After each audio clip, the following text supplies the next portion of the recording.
1931 तमिलनाडु का एक छोटा सा द्वीप रामेश्वरम। लहरों की आवाज, नमकीन हवा, मंदिरों की घंटियां और इन्हीं सब के बीच पैदा होता है एक बच्चा जिसका नाम रखा जाता है अवुल पकीर ज़ैनुल आबदीन अब्दुल कलाम। उसी पल किसी ने नहीं सोचा था कि यही बच्चा आगे चलकर भारत का मिसाइल मैन बनेगा और फिर इस देश का राष्ट्रपति और अंत में भारत रत्न। लेकिन कहानी यहां से नहीं शुरू होती। कहानी शुरू होती है भूख से, मजबूरी से और उस छोटे से अखबार के बंडल से जिसे उठाकर ये बच्चा सुबह अंधेरा रहते दौड़ पड़ता था। सुबह के 3-4 बजे बाकी बच्चे सो रहे हैं। कलाम धीरे धीरे घर से निकलते हैं, साइकिल उठाते हैं और रामेश्वरम ब्रिज की तरफ चल पड़ते हैं। हाथ में ठंडी हवा की सिहरन, जेब में सिर्फ उम्मीद और दिमाग में एक ही ख्याल कि परिवार की मदद करनी है, पढ़ाई भी नहीं छोड़नी। उनका परिवार अमीर नहीं था। पिता नाव चलाते थे, यात्रियों को मंदिर तक पहुंचाते थे। माँ घर चलाने की जद्दोजहद में लगी रहती थी। कई बार ऐसा होता कि घर में खाने के लिए बहुत थोड़ा बचता। ऐसे में ये छोटा सा लड़का तय करता है वो कमाएगा, पढ़ेगा और कुछ बड़ा करेगा।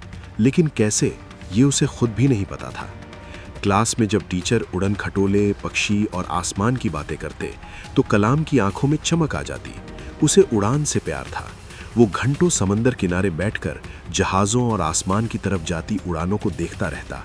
लेकिन सच इतना आसान नहीं था।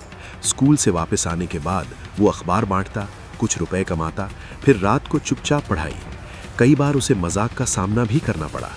गरीब कपड़े, सादा खाना और जेब में पैसे कम, लेकिन उसके इरादे जेब से कहीं ज्यादा भरे हुए थे। समय बीतता है और कलाम इंजीनियरिंग की तरफ पढ़ते हैं।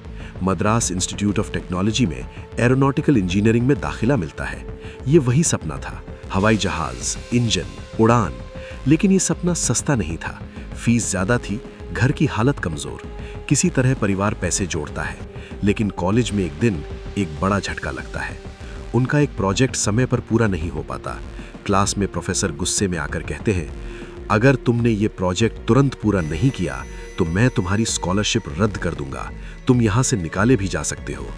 ये सुनकर कलाम अंदर से टूट जाते हैं। कुछ देर के लिए लगता है कि जैसे सारी मेहनत, सारा संघर्ष बेकार हो गया। लेकिन यही वो मोड़ था जहां उन्होंने हार मानने के बजाय खुद को चुनौती दी। वे हॉस्टल में वापस जाते हैं और लगातार कई घंटे तक बिना रुके काम करते रहते हैं। रातें कागजों, ड्राइंग्स और मॉडल्स के बीच गुजरती हैं और अंत में वे प्रोजेक्ट पूरा कर देते हैं। उन्हीं प्रोफेसर की आंखों में जो पहले गुस्सा था, अब सम्मान था। इंजीनियरिंग के बाद शुरू होती है नौकरी की तलाश।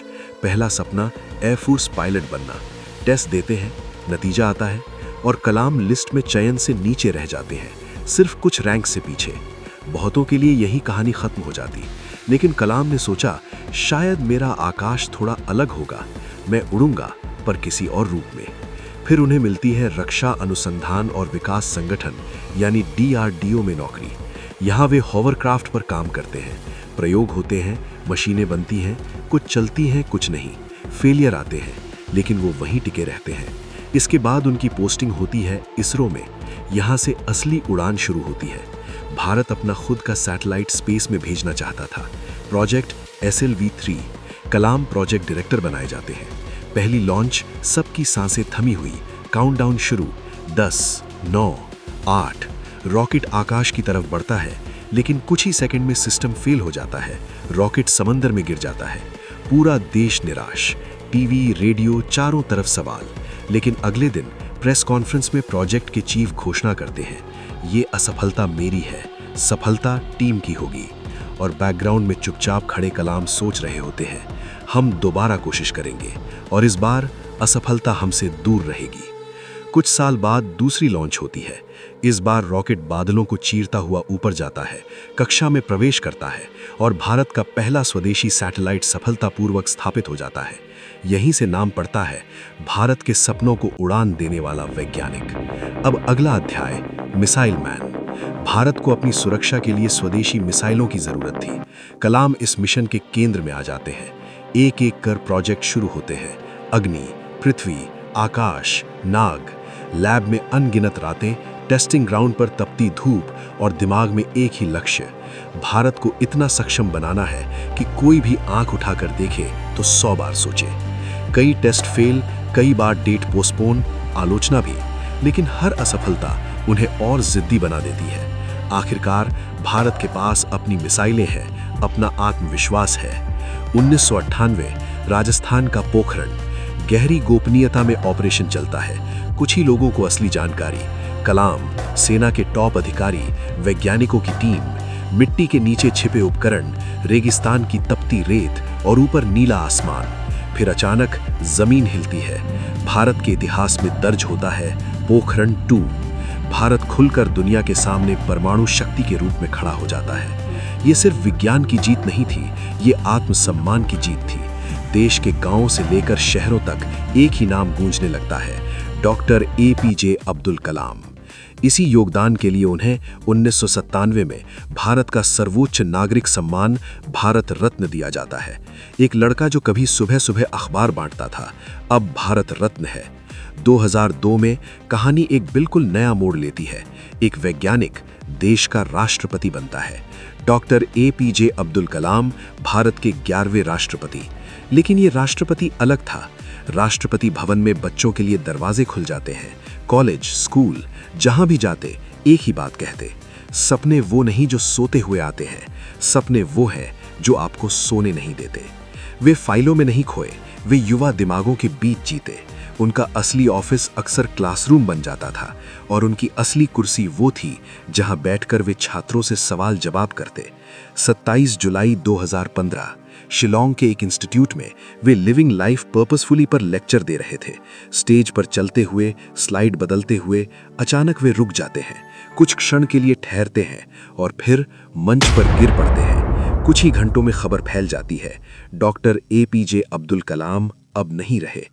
देश स्तब्ध। लेकिन जो व्यक्ति पूरी जिंदगी युवाओं को फ्लाइट देने की बात करता रहा, वो आखिरी सांस भी देते हैं मंच पर, पढ़ाते हुए, प्रेरित करते हुए।